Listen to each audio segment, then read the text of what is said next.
Hey everyone, welcome back to GoSpeakly English podcast.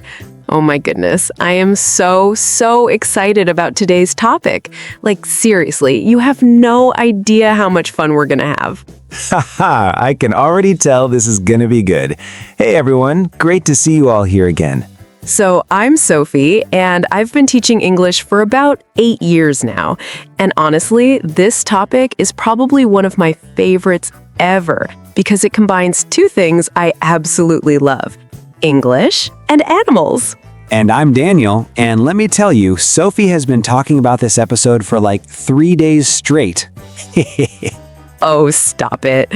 But yes, it's true. I really have been excited because today we're going to learn how to talk about your pets or animals in English, and we're going to do it with so much love and fun. You know what? Before we jump in, if you're someone who lights up when you see a cute dog on the street, or if you love cats, birds, fish, rabbits, or any animal really, this episode is absolutely perfect for you. Exactly. And here's the thing. When you travel to English-speaking countries or when you meet new people, talking about pets is actually one of the easiest and most natural ways to start a conversation. So true. Like, I remember once I was in a park and this lady had the cutest golden retriever, and I just said, "Oh, your dog is beautiful." And boom, we talked for like 20 minutes. See? That's what I'm talking about. Animals bring people together. And today, we're going to teach you exactly how to express your love for animals in clear, confident, and supernatural English. All right, so before we dive deep into all the fun stuff, if you're new here, welcome to the GoSpeakly English podcast family. Yes, welcome.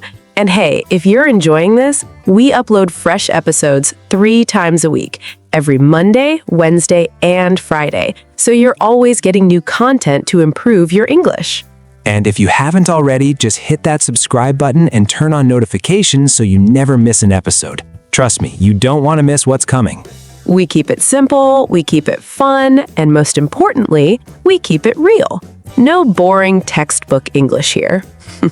All right, Sophie, let's get into it. I'm ready to learn how to talk about animals like a pro. Let's do this.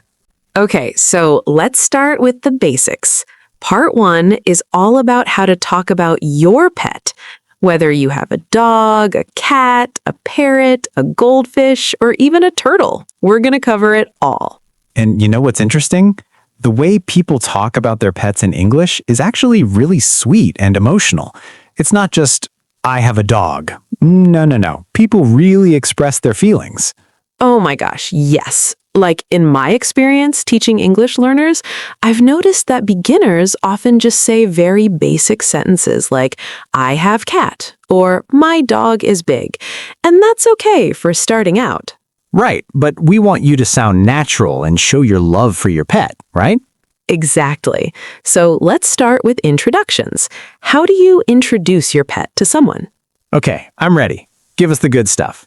All right, so instead of just saying, "I have a dog," you can say, "I have the sweetest dog ever," or "I have an adorable cat." Ooh, I like that. So you're adding feelings right from the start. Yes, you're showing emotion. Another way is to say, "I have a golden retriever named Max, and he's basically my best friend." Aw, that's so cute. So you're giving the name and showing the bond you have. Exactly. Now, let me give you more examples. If someone asks you, "Do you have any pets?" Here's how you can respond naturally. Okay, I'm listening. You could say, "Yes, I have a cat named Whiskers, and she's the most playful little thing ever." Whiskers. That's a classic cat name. I know, right? Or you could say, "Yeah, I have 2 dogs. They're both rescue dogs, and honestly, they've changed my life." Oh, wow, that's beautiful. So you're not just describing them, you're sharing a story. Exactly. English speakers love stories. It makes conversations so much more interesting and real. Totally. So what if someone doesn't have a pet right now but loves animals? Great question. You can say, "I don't have a pet right now, but I've always loved dogs." Or, "I used to have a parrot when I was younger, and I miss having a pet." Nice. So you're still connecting with the topic even if you don't currently have one. Yes. Now, let's talk about describing your pet's appearance. This is where it gets fun. Okay, bring it on. So, for dogs, you can say things like, my dog has the fluffiest fur, or he has these big brown eyes that just melt to your heart. Ah, that's adorable. Right? Or for cats, you could say, my cat is all black except for a little white patch on her chest. Or, she has the softest fur you've ever felt. I love how descriptive that is. It really paints a picture. Exactly. And here's a tip. When you use words like the softest, the fluffiest, the cutest, you're using superlatives, which makes your description more exciting. Oh, that's smart. So instead of just soft, you say the softest. Yes, it adds emphasis and emotion. Now, let's talk about personality, because every pet has their own unique personality, right? Oh, absolutely. My friend's dog is super energetic, but my neighbor's dog is so calm and lazy. Exactly. So here's how you describe personality. You can say, my dog is so playful. He loves running around and chasing balls. Nice. What about cats? For cats, you might say, my cat is really independent. She likes doing her own thing. Or, she's super affectionate and always wants to cuddle. Yeah, cats can be like that. What about other animals? Good question. For a parrot, you could say, my parrot is so talkative. He repeats everything I say. Or for a rabbit, my rabbit is really shy at first, but once he knows you, he's so friendly. I love this. It's so natural and shows personality. Right? And here's another thing. When you talk about what your pet likes to do, you make the conversation even more interesting. Okay, give us examples. Sure, you can say, my dog loves going for walks in the morning, or he goes crazy every time he sees a squirrel, haha. That's so relatable. Every dog owner knows that feeling. Exactly. Or for cats, my cat loves sitting by the window and watching birds, or she's obsessed with chasing laser pointers. Oh my gosh, the laser pointer thing is so true. Cats are hilarious with those. I know, right? Now, here's something really sweet that native English speakers do. They talk to their pets like they're talking to babies. Oh yeah, I've noticed that. They use this really soft, high-pitched voice. Yes, and they say things like, who's a good boy? Yes, you are. You're such a good boy. Or, come here, sweetie. Come to mama. It's so cute, though. It shows how much people love their pets. Absolutely. And you'll hear phrases like, my baby, my fur baby, or my little one all the time. So pets aren't just animals. They're like family members. Exactly. In English-speaking cultures, especially in countries like the US, UK, Canada, and Australia, pets are considered part of the family. That's beautiful. So when you talk about your pet with love and emotion, it really connects with people. Yes. Now let's move on to some common questions people might ask you about your pet and how to answer them naturally. Okay, this is going to be useful. So, someone might ask, how old is your dog? And you can say, he just turned 3 last month. Or, she's about 5 years old. I've had her since she was a puppy. Nice. What about questions like, what breed is your dog? Great question. You can say, he's a Labrador Retriever. Or, she's a mixed breed. We think she's part Beagle and part something else. I love that. The mystery mix. Right? Or if you have a rescue dog, you might say, I actually don't know his exact breed. I adopted him from a shelter. Oh, that's amazing. And people respect that so much. Definitely. Now, another common question is your dog friendly or does your dog bite? Oh yeah, especially when you're meeting new people in a park or something. Exactly. So you can respond, oh yes, he's super friendly. He loves meeting new people. Or, she's a little shy at first, but she warms up quickly. Perfect. What if the dog isn't so friendly? Then you should be honest and say, he's not great with strangers, so it's better to give him some space. Or, she's friendly with people she knows, but she gets nervous around new people. That's good. Being honest keeps everyone safe and comfortable. Absolutely.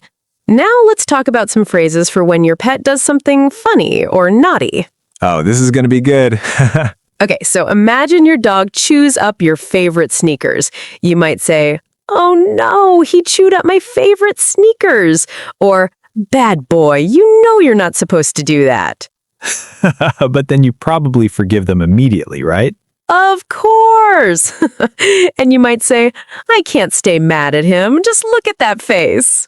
The puppy eyes always win. Always. Or if your cat knocks something off the table, you could say, "She just knocked over my coffee mug." Again. Cats, right?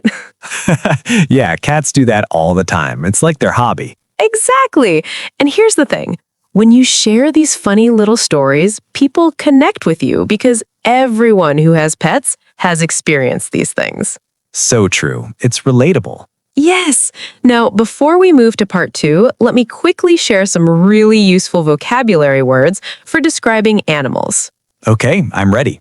So for fur or hair, you can use words like fluffy, soft, curly, silky, or shaggy. Nice. What about eyes? For eyes, you can say big, bright, sparkling, or you can describe the color like deep brown eyes or bright blue eyes. Cool. What about sounds animals make? Oh, good one. Dogs bark or howl, cats meow or purr, birds chirp or sing, and horses neigh. Perfect. These are really helpful. And one more thing before we finish part 1. If you're really enjoying this episode so far, just give us a quick like or leave a comment telling us about your pet. We love hearing your stories. Yes, tell us your pet's name and one funny thing they do. We read every single comment, and honestly, pet stories are our favorite. All right, let's move to part 2. Okay, welcome to part 2. Now we're going to talk about how to discuss animals in general and how to connect with other people through conversations about animals. This is important because you don't need to own a pet to have great conversations about animals, right? Exactly. You can talk about animals you like, animals you saw, or even just share your thoughts about different animals. So let's start with expressing preferences. Like, what if someone asks you, what's your favorite animal? Great starting point. So you can say, "I love dogs. They're so loyal and loving." Or, "I've always been fascinated by dolphins. They're so intelligent." Nice. So you're not just naming the animal, you're giving a reason why you like them. Yes, that makes the conversation richer.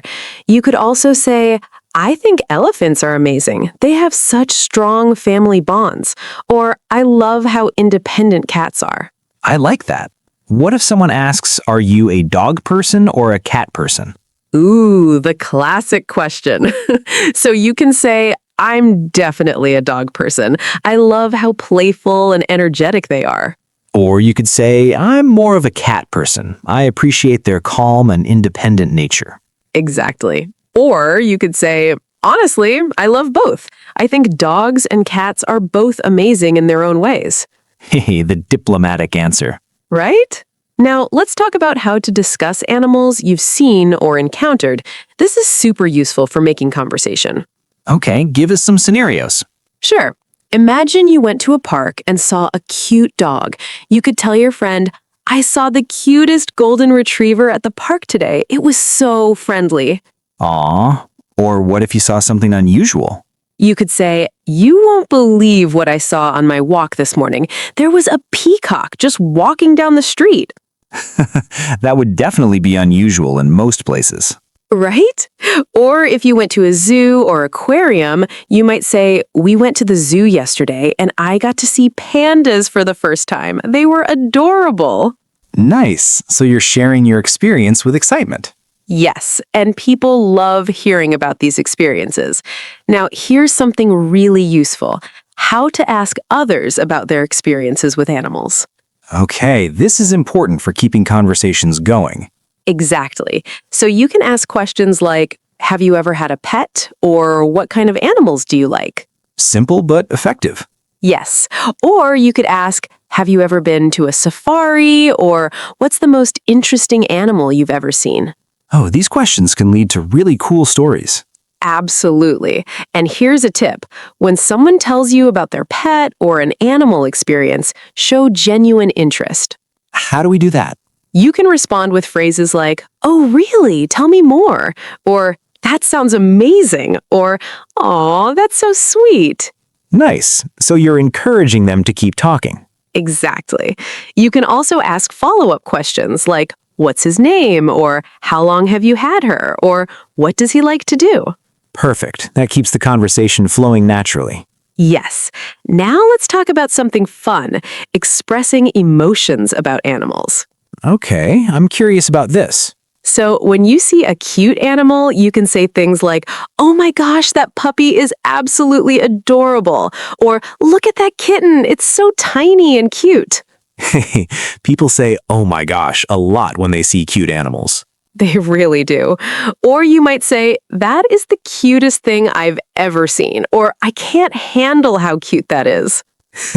I can't handle it. It's such a natural expression. It really is. Or when you see a baby animal, you could say, "Look at those tiny paws," or "Those ears are just too much." Aw, what about when animals do funny things? Oh, that's the best. You can say, "That was hilarious." Or, "Did you see what he just did? That was so funny." Or when a dog does something silly, you might say, what a goofball. Yes, goofball is such a cute word. Or you could say, "He's such a character," or "She cracks me up." These are so natural and fun to use. I know, right? Now, let's talk about some conversation starters using animals, because this is a great way to break the ice with new people. Okay, this is really practical. So imagine you're in a park and someone has a dog. You can start with, "Your dog is beautiful. What breed is he?" Simple and friendly. Exactly. Or you could say, "Aw, what a cutie. Can I pet him?" Important to ask permission first. Absolutely. Always ask before touching someone's pet. Another starter could be, "How old is your dog? He looks so young." Nice. These are all really easy and natural. Yes, and here's the thing. Pet owners usually love talking about their pets, so they'll be happy to chat with you. So true. What about situations where you want to connect with someone and you know they have a pet? Great question. You can ask them, "How's your dog doing?" Or, "How's your cat? I remember you mentioned she wasn't feeling well last week." Aw, that shows you care and remember details. Exactly. It strengthens your connection with that person. You could also say, "Did your dog enjoy the new park you took him to?" Nice. You're showing genuine interest in their life. Yes. Now, let's talk about how to talk about animals you're scared of or don't like, because not everyone loves all animals, and that's okay. True. How do we express this politely? So instead of saying, "I hate dogs," which sounds harsh, you can say, "I'm a bit nervous around dogs," or "Dogs make me a little uncomfortable." Much softer. Exactly. Or you could say, "I'm not really a big fan of snakes," or "Spiders kind of freak me out, to be honest." Haha, freak me out is such a natural phrase. It is, and it's honest without being rude.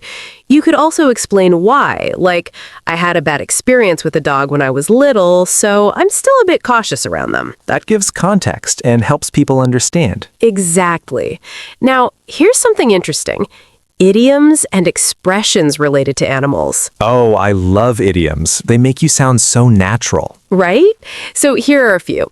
If someone is really tired, they might say, "I'm so exhausted. I slept like a log." Wait, that's about logs, not animals. Haha, you're right. Let me give you animal ones. If someone eats a lot, you can say, "He eats like a horse." Haha, that's funny. Or if someone is really stubborn, you might say, "He's as stubborn as a mule." Nice. What else? If someone is really busy, they might say, "I've been working like a dog all week." Oh, these are great. Right? Or if it's raining heavily, people say, "It's raining cats and dogs." I've heard that one. It's so random but fun. Exactly. And if you want to say something is really easy, you can say, "It's as easy as taking candy from a baby." Wait, that's not animals either. Let me think. Oh, you can say, "Like shooting fish in a barrel." There we go. That one works. Sorry, I got a bit distracted. But these idioms make your English sound so much more natural and fun. Definitely. What about compliments using animals? Oh, good one. You can tell someone, you're as strong as an ox, or you're as graceful as a swan. Nice. What about characteristics? You could say, she's as busy as a bee, or he's as quiet as a mouse. These are awesome. Now, let's talk about something really important, respecting different cultures and their relationships with animals. This is a good point. So, in some cultures, dogs are considered best friends and family members, but in other cultures, they might be viewed differently. Right. So we need to be sensitive to that. Exactly. When you're talking to someone from a different culture, it's good to ask questions respectfully, like, are dogs common as pets in your country? Nice. Open-ended and respectful. Yes. Or you could say, what kind of animals do people usually keep as pets where you're from? That's a great way to learn and show respect. Absolutely. Now, before we wrap up, let me share some final tips for having amazing conversations about animals. Yes, let's hear them. Tip number 1. Always show enthusiasm. When someone talks about their pet, react with genuine interest and warmth. So important. People can tell when you're faking it. Exactly. Tip number 2, share your own stories. If someone tells you about a cat, you can share a memory about a cat you knew or saw. It makes the conversation more balanced and connected. Yes. Tip number 3, use descriptive words. Instead of just saying nice dog, say beautiful dog or adorable dog or gorgeous dog. It adds color to your language. Exactly.